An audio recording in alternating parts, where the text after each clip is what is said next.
Hello students, welcome to Team IELTS team. So today I will tell you that why we say to attempt our listening for 3 times. So in the first try, we say you to attempt our listening but without checking your answers. So in the second try, we suggest you to attempt the same listening again but check for your answers this time. And in the third try, we say you to attempt the same listening again and check for the mistakes that you have made.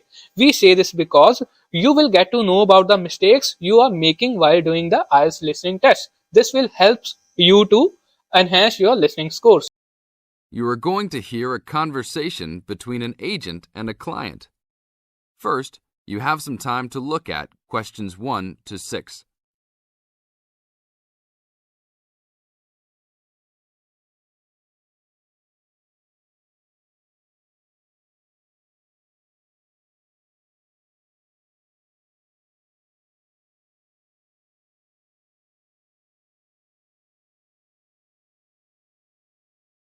Now listen to the tape and answer the questions.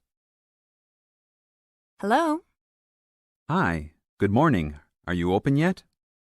Yes, we are. Come in. Would you like to rent an apartment in the city? Well, kind of. I'd rather rent one near the harbor if possible. Oh, okay. Do you like the water?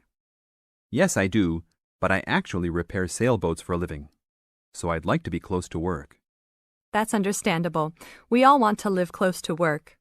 Well, I think I have something near there. How many rooms would you like? Just one. I'm alone. But I would like to have an extra room for my dog. So you'd like 2 rooms and an apartment that accepts animals. Here's one. It's 1 block up from the harbor and renting for $445. How's that? That's perfect. Just what I was hoping to pay. What floor is it on? Floor? Oh, it's on the 12th floor. That's too high. I'd like to be on the first or second floor so that I don't have to use the elevator. My dog, he's scared of them. Oh, well then, that's a little more complicated.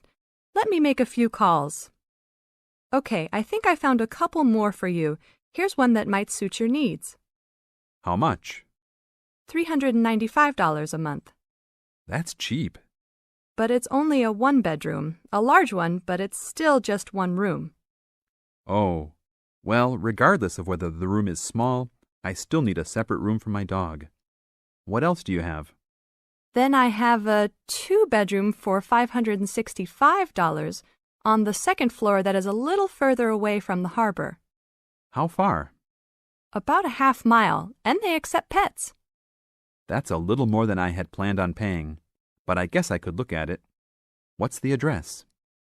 224 Williams Avenue, Harbor Square. 224 Williams Avenue. Got it.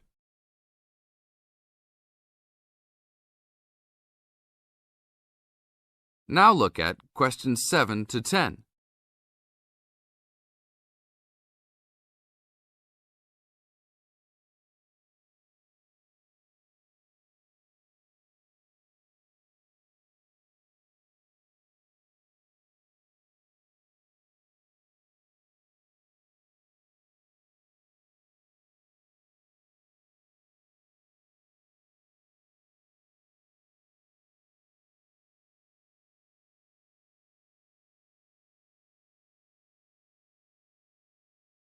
As the talk continues, answer questions 7 to 10.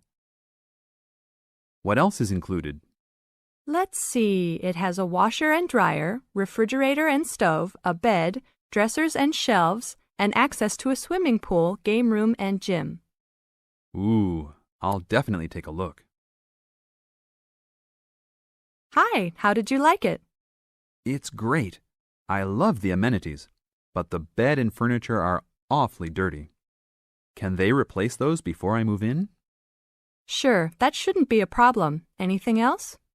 Yeah, I didn't see anywhere to park my car. Is there a parking lot in the basement? Yes, there is. Would you like to rent a space? No, I'd like that to be included in the rent. Oh, well, I'll see what I can do, but I can't guarantee that. Do you want to take it anyhow? If those 2 issues were solved, I would love to take it. That is the end of part 1. You now have half a minute to check your answers.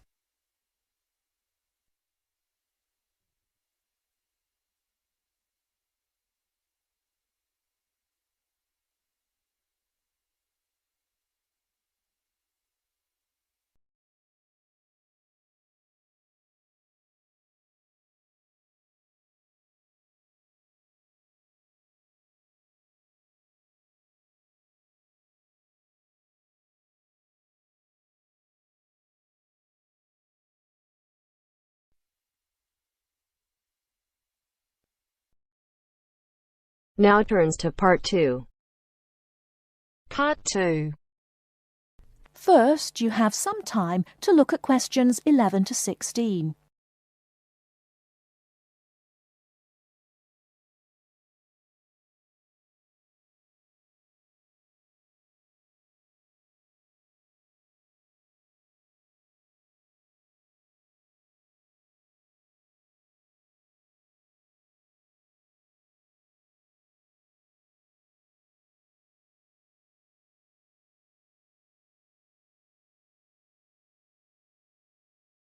Now, listen carefully and answer questions 11 to 16. I'm here today with Helen Warner, who has been a vegetarian for many years and is going to talk a little about vegetarianism. Helen, the concept of vegetarianism seems to have interested a number of our listeners who have sent in some questions. To begin, what made you want to become a vegetarian? Well, when I was 16, I had friends who were vegetarian and they introduced me to the idea. My parents were typical of their generation and ate meat at least 3 or 4 times a week, so I didn't really think about it too much until a few years later. It was while I was at university that I really thought about it and decided that it was unfair to eat meat when there are so many alternatives available. Is there anything you miss about not eating meat? No, not really. As I said, there are so many substitutes available these days, perhaps the most important of which comes from the soya bean. Soya is so versatile and is the staple substitute for most vegetarians. So what about the nutritional value of vegetarian food? Isn't it true that there are some vitamins that you can't get from soya or vegetables alone? Surely people need these vitamins. Yes, that's correct. But actually there is only one vital vitamin that is only present in meat. That's vitamin B12. Most vegetarians are aware of the implication of this and actually take B12 supplement in the form of tablets. Of course, the way you cook vegetables is also very important in preserving vitamins. Many countries, particularly the UK, have a reputation for overcooking vegetables. Water-soluble vitamins, where the vitamins are dissolved into the water, are often lost.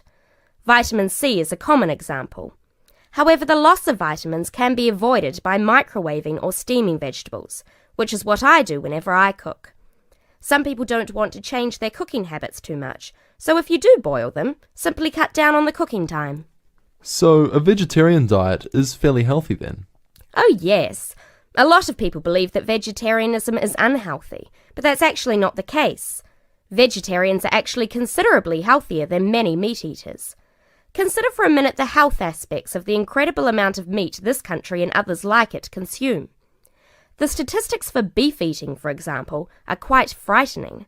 The world figure for beef consumption is slightly less than 11 kilograms per person each year. Yet in Europe, the average consumption is nearly double that at 21 kilos per person. And in the USA, it is even worse, with the average person eating 44 kilograms of beef every year.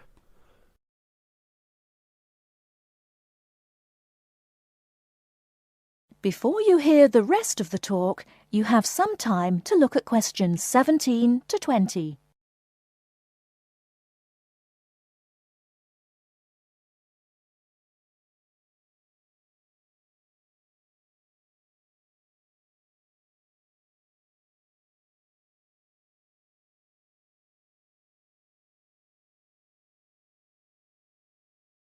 Now listen and answer questions 17 to 20. So are you suggesting that people stop eating meat altogether and everyone adopts a vegetarian lifestyle? No, not at all. Even in the healthiest diets, there is still a place for meat, but it should be eaten in moderation. Many nutritionists think of foods in terms of a pyramid, with the foods we can eat relatively freely at the bottom and the foods we should carefully restrict at the top. The majority of our diet should be composed of cereals, which would go on the bottom row of the pyramid. In this category could also be included such things as rice and pasta. Next, a good diet is followed by a roughly equal amount of vegetables and fruit. I have at least 2 servings a day of fruit and vegetables whenever possible. In decreasing quantities, you can then eat dairy foods, eggs, cheese, etc. Almost at the top of the food pyramid comes fish, carefully prepared of course, not dripping in oil or batter, and white meat. Chicken, for example, is a comparatively healthy meat, but again, a lot of this comes down to preparation methods. Right at the top of the pyramid come the ingredients of far too many Western meals, red meat and potatoes. It is particularly in that area that I would suggest moderation. Well, thank you very much, Helen. I'm sure that a lot of listeners are interested in your views. How could they find out more about the health benefits of vegetarian options? Well, there are lots of websites and books on healthy eating and vegetarianism, but it is always important to remember to consult your doctor before making any radical changes to your diet or lifestyle.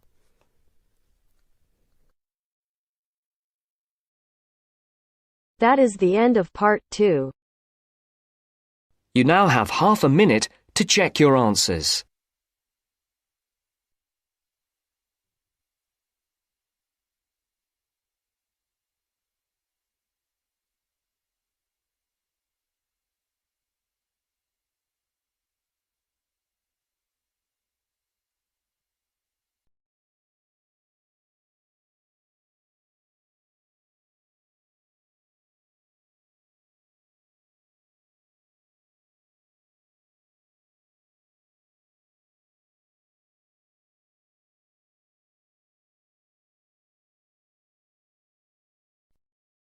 Now turns to part 3. Part 3. You will hear a discussion between two work colleagues and their manager about the restructuring of their company. First, you have some time to look at questions 21 to 25.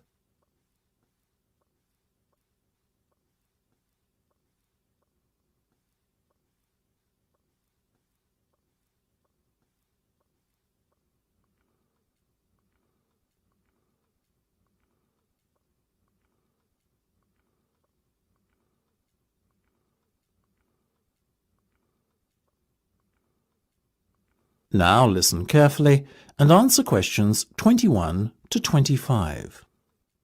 Come in, both of you. I believe you wanted to talk to me about something, is that right? Yes. Basically, all the staff are concerned about what the restructuring of the company is going to mean for them. None more so than myself and Nam, as we are the newest members. As I said to all staff at the meeting last week, there's no cause for concern. There will be no compulsory redundancies. All redundancies will be on a voluntary basis. Yes, we understand that, but to tell the truth, we just want a little reassurance that our jobs are safe. Look, Anne and Penny, the company isn't going to be short-sighted and let its bright young minds go. Besides, we've already met our target for the number of voluntary redundancies we want to secure. In fact, there's a waiting list. You know as well as I do that the age profile of staff at this company needs to come down. A lot of our employees are close to retirement age and are just going through the motions until they can take their pensions. That's why we decided on this redundancy initiative. We want to encourage those that would be happy to leave to do so and employ younger, more motivated staff. I guess that makes us feel a little better. But we're also worried about the upcoming salary review. What will it mean for us? Given the fact that the company's motivation for this restructuring initiative is not to cut costs, you needn't be worried that there will be a negative effect on your salaries. We are running a very profitable business and we will reward our top performers in the upcoming review. Both of you fall into that category, so you can expect a healthy bonus and salary increase. Simple as that. That's good to know. Another thing on our minds was the fact that with all these voluntary redundancies happening in the next few months, there will be a lot of positions opening up higher in the company. What we were wondering is, will the recruitment drive be an internal or an external one? Obviously, we will recruit internally where possible. That has always been company policy. So, if you're asking me will there be opportunities to gain a promotion in the near future, then the answer is very definitely yes. The type of candidate we would be looking for has a proven track record and is performance-driven. How can we improve our chances of getting promoted then when the opportunity arises? Well, in the meantime, be prepared to take on additional responsibilities. especially those relating to the management of other members of staff. Obviously, the higher up you go in the company, the more involved you'll be in managing people. What the management team is looking for then is proof that you can work effectively with and manage other members of staff. Before you hear the rest of the discussion, you have some time to look at questions 26 to 30.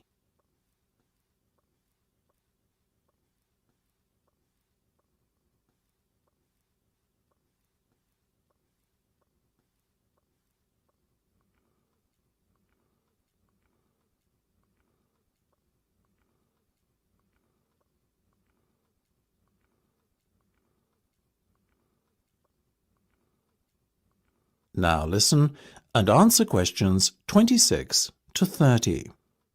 One more thing. Go on. This project you've given us to manage, is it a test of our abilities? I guess you could say it is a test of sorts, but look at it more as a chance for you to prove yourselves. Actually, now that I have you both here in private, can we talk about that a bit? Of course. OK, Penny, let's start with you. Has the timescale been agreed yet? Yes. You said we have a total of 8 weeks to bring the product to launch. So we've decided to allocate 3 weeks at the beginning to product research and prototype testing. Very good. Then after that, we are going to spend a further 3 weeks formulating our marketing strategy and doing some research and testing on a sample of the target market itself to get some feedback. And presumably the last 2 weeks will be devoted to the launch? Exactly. Now, let's talk estimated costs. Well, you've given us a total budget of £100,000. Of that, we're allocating 50% to product development and testing, a further 25% to marketing, and £25,000 will be spent on the launch. Penny, give me a breakdown of the launch costs, would you? Sure. £10,000 will be spent on hiring and decorating the venue, £10,000 will be spent on promotional work, and the remaining money will be used to pay for catering and administrative costs. I'm very happy with that, to be honest. As I said, you guys should stop worrying. You're doing a fantastic job, so keep it up.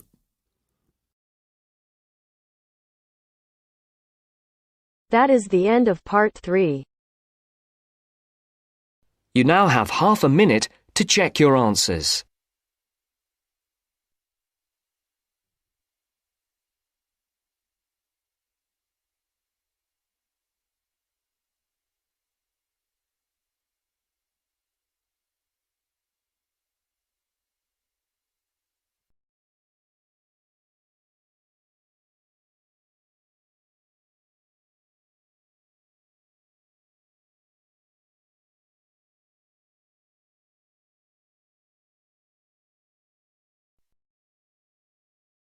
Now turns to part 4.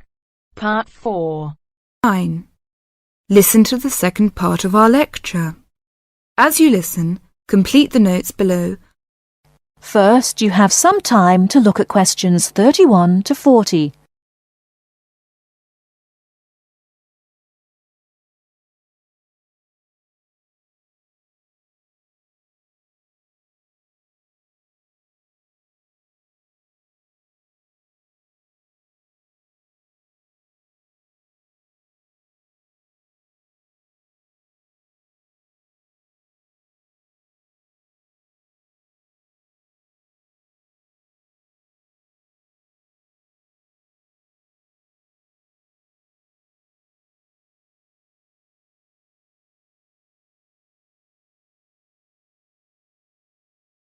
Now listen carefully and answer questions 31 to 40. Riverdance is not just an expression of self-confidence, a kind of culturally interesting pop song. It tells the story of a people through song and dance. It tells the story of the people whose spirit was broken by an event which occurred in the middle of the last century, but continued to affect the society until 1961, the Great Famine. What is a famine? In 1840, the official population of Ireland was 8 million. They were largely poor and living in the countryside. They were beginning to have an interest in independence, and perhaps had things been different, Ireland might have been independent much earlier. But there was a serious problem in the agricultural system. All crops were grown to pay the rent of the land, and all that was grown to eat was the potato. This was fine until the potato crop failed, as it did from 1845 to 1848. The stories of what happened in those times live on in the popular culture of Ireland, and I won't tell them here, but the result was that 2 million people died or left the country by 1851. When you realise that the population continued to go down until 1961, you can realise what a disastrous effect this famine had on the people.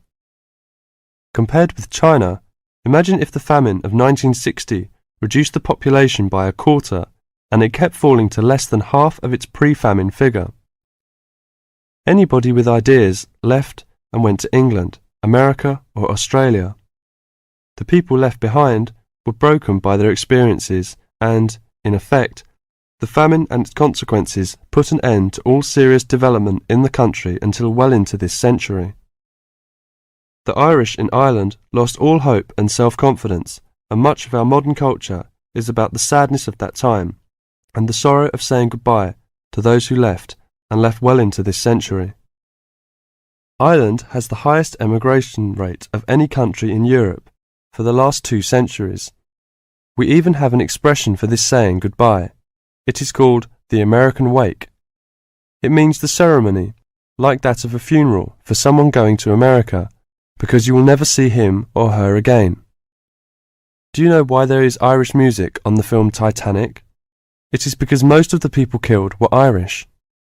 The leaving continued until the 1970s, because independence in 1921 was followed by a civil war and an economic depression. Almost every family in Ireland has relatives abroad, and up to the 60s in some places, of a class of 30 graduating from high school all left.